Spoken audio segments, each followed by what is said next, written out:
Bonjour à toutes et à tous. Parfois, une seule image, ça suffit, hein. Ça suffit pour mettre le feu aux poudres, on pourrait dire. C'est un peu ce qui s'est passé il n'y a pas si longtemps avec une photo du président sénégalais Bassirou Diomaye Faye. On le voit en pleine partie de Scrabble.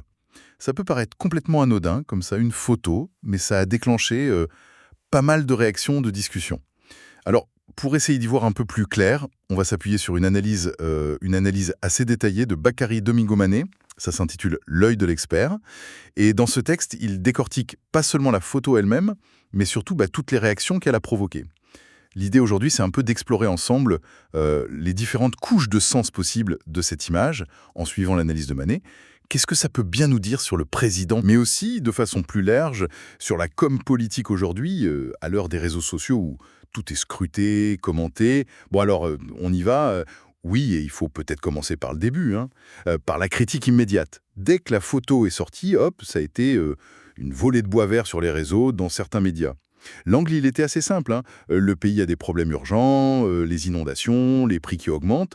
Et pendant ce temps, le président, lui, il joue au Scrabble. Voilà. Du coup, cette lecture, c'est un peu celle de la déconnexion, non? Voire de l'insouciance.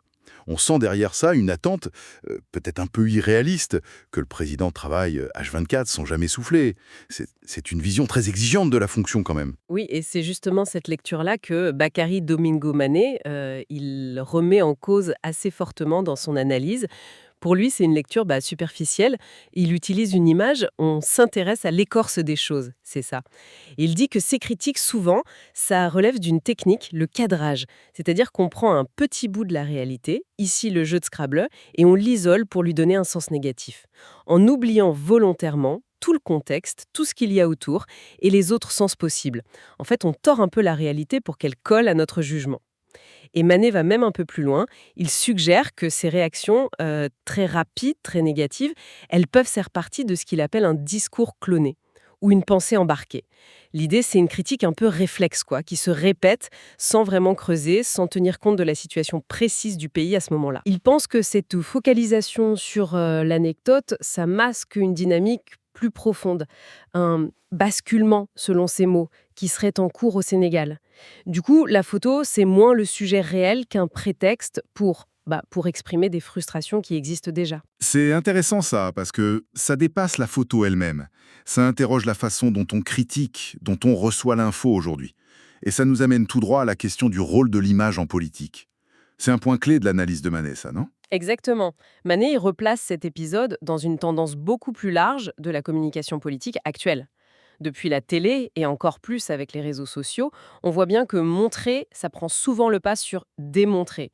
Une image forte, un visuel choc, ça peut créer bien plus de réactions, d'émotions qu'un long discours argumenté. Oui. Et c'est là que Manet fait référence à Jean-Marie Cotret, qui est un spécialiste de la communication politique. Cotret il disait déjà, il y a un moment, que le raisonnement politique devient de plus en plus associatif. Qu'est-ce que ça veut dire? Qu'on réagit moins à une logique, à une démonstration, mais plus par flash. Une image, un slogan, un symbole. Ça déclenche une association d'idées immédiate. Et une photo comme celle-là, le président au Scrabble, ça devient un déclencheur puissant, en bien ou en mal d'ailleurs. Tout à fait. Et c'est ce potentiel multiple qui amène Manet au cœur de son analyse. Cette photo est fondamentalement polysémique. Polysémique, ça veut dire qu'elle n'a pas un seul sens évident, mais qu'elle est ouverte à plein d'interprétations différentes, parfois même contradictoires. Et c'est cette richesse, cette ambiguïté possible que les premières critiques, selon lui, ont complètement ignorée. Lui, il cherche justement à déplier toutes ces lectures possibles. D'accord, alors allons-y, explorons ces lectures que Manet propose. La première, c'est celle de l'homme ordinaire, la proximité. Qu'est-ce qu'on voit sur la photo? Le président, bon, il est en chemise-cravate, d'accord, mais il est penché sur son jeu, l'air concentré, mais aussi un peu détendu. L'image pourrait renvoyer à Monsieur Tout-le-Monde. Manet utilise l'expression «common man». Oui, c'est ça. Cette interprétation, elle suggère une volonté ou en tout cas un effet de rapprochement avec les gens. Manet y voit une tentative de créer ce que Roland Barthes appelait le bonheur de l'identité. C'est l'idée que le spectateur peut s'identifier plus facilement à cette figure qui partage un loisir simple, commun. Et ça, ce serait une rupture avec l'image traditionnelle du pouvoir, souvent vue comme très distant, très sérieux, presque sacré. Manet parle même de demi-dieu. Là, au contraire, on aurait une stratégie pour humaniser le pouvoir, montrer un homme accessible, pas un héros lointain. Et cette humanisation, d'après Manet, c'est une simple tactique de com ou ça pourrait être quelque chose de plus sincère, une nouvelle façon d'être président? L'analyse, elle ne dit pas si c'est 100% calculé ou pas, mais elle insiste sur l'effet que ça produit. En montrant ce côté normal, l'image façonne une certaine perception du président, celle d'un homme proche des gens, sorti du rang. Que ce soit voulu ou pas, l'effet d'humanisation est là, et ça tranche avec certaines traditions. D'accord. Deuxième interprétation possible, et là le contexte devient crucial. Manet rappelle où et quand la photo était prise. C'est important ça. Ah oui, c'est fondamental. Elle a été prise dans l'avion présidentiel. Le président n'est pas en week-end à la campagne, il est en déplacement officiel en route pour New York pour la 80e Assemblée générale de l'ONU, un événement majeur. Donc, dans cette lecture, le Scrabble, ce n'est pas l'activité principale, ce n'est pas un signe qu'il ne fait rien. Ça s'inscrit dans une séquence temporelle très précise, le voyage vers une mission diplomatique importante. Manet suggère que ça pourrait être une parenthèse pour s'aérer l'esprit, une sorte de sas de décompression peut-être, ou au contraire une façon de se concentrer avant l'arrivée. Le message caché, ça pourrait être ce moment de jeu, de concentration. C'est une manière de gérer le stress du voyage, de se préparer mentalement pour ce qu'il attend à New York, pour être prêt à, je cite Manet, porter la voix du Sénégal pour une Afrique souveraine et prospère.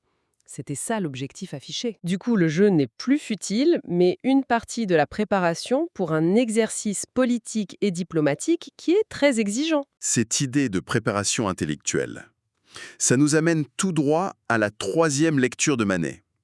Et là, il va vraiment à l'encontre de l'accusation d'insouciance.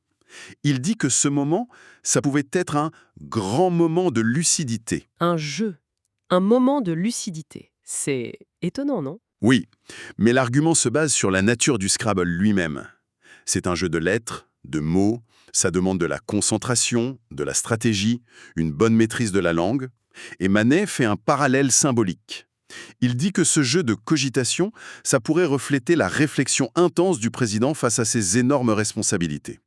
Il serait en quelque sorte en train de jauger tout le poids de la responsabilité qu'il porte, pas seulement pour le Sénégal, mais aussi pour les attentes de tout un continent, notamment de la jeunesse africaine. Et Manet précise même sur quoi porte cette responsabilité, non? Il parle du discours à l'ONU. Oui, tout à fait.